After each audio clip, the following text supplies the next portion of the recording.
Welcome to my study today. In this video I'm going to revise the present simple tense. It's such an important tense that I think we need to have another look at it. Oh, and by the way, there's a close exercise at the end of the video for you to practice. So let's get started. Facts, repeated actions and universal truths. John wakes up at 6 a.m. every day. That's a repeated action. Water freezes at 0 degrees centigrade. That's what we call a universal truth because it's the same in England as it is in Germany, as it is in Japan. Water freezes at 0 degrees centigrade. My parents live in London. That's a fact. Notice I do not say here my parents are living in London with the continuous tense. It is possible sometimes to say that, but if I'm giving you a fact, I would use the present tense. My parents live in London. Anne drinks tea every day. That's a repeated action. Fritz smokes too much, unfortunately, and that's a fact. And finally, newspaper headlines.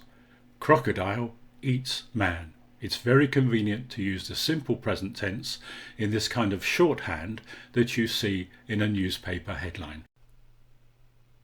We can also use the present simple tense with a future meaning.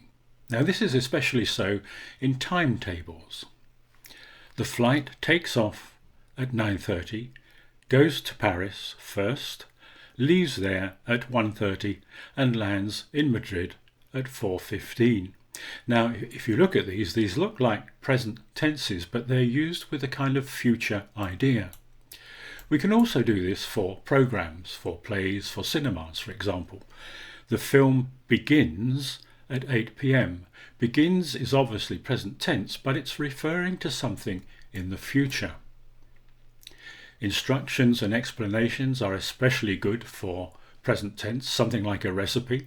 I break an egg, add some butter and flour, mix it, then roll the pastry. In the first conditional, that's an if sentence, we will use the present tense. If I see him, I will tell him. This has a kind of future reference because you are going to see him in the future, but it's a present tense use. Parallel actions, things which happen at the same time. When I turn on the switch, the light comes on. Both present tense again. In notices, texts and letters, we use the present tense to refer to what it says in the letter. And we express it this way. For example, this notice, it says, "Do not feed the swans or ducks." Notice we do not use the phrase, "it is written." It is written is reserved for predicting the future. We would say something like, "It is written in the stars." So if you want to refer to a text, say in a letter, you would say, "It says in the letter," and then you tell the person whatever it says in the letter. Here are some things you need to know about the present simple tense. The third person singular present tense, that's he, she and it, ends in an S and we have to hear it pronounced. A lot of students, and I mean a lot of students, miss this S and it really is noticeable, so please try to make an effort to let us hear it. If you look at the verb to speak, I speak, you speak in the singular, you speak, we speak, they speak in the plural, but when we come to he, she and it, we need the S. And as I said before, we have to hear it. He speaks, she speaks, it speaks. Other verbs, runs, plays, likes, carries. Verbs ending in SS, SH, CH, X and O add an ES to the third person singular. I kiss, she kisses. I rush, he rushes. I watch, it watches. I fix, he fixes. I do, she does. Very important one, that one. I go, he goes. When Y follows a consonant, we change Y into an I and add ES. I carry, he carries. I copy, she copies. They try, he tries. But verbs ending in Y following a vowel keep the usual rule. I say, she says. They obey, she obeys. Here is an unusual use of the present tense, but you will see it. It is used for a dramatic narrative. You can listen to my voice and read the text, which is very good practice as a listening and reading exercise, and try to copy the intonation. Saturday afternoon.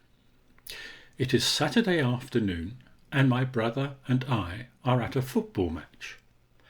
The goalkeeper throws the ball to Gomez, who kicks it to Firmino.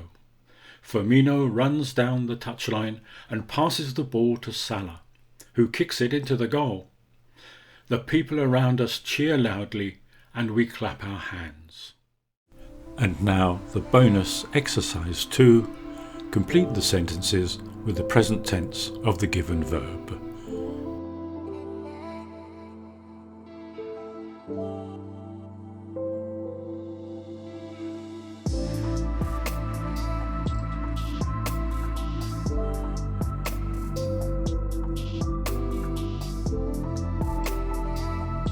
And here are the answers.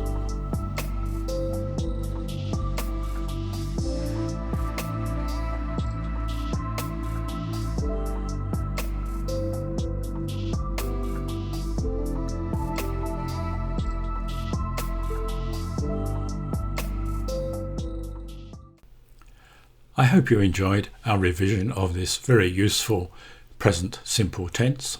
And if you did, could I ask you to subscribe below and ring that bell. And of course, see my other videos on this channel for help with your English grammar. So, thanks for watching and I'll see you next time. Bye!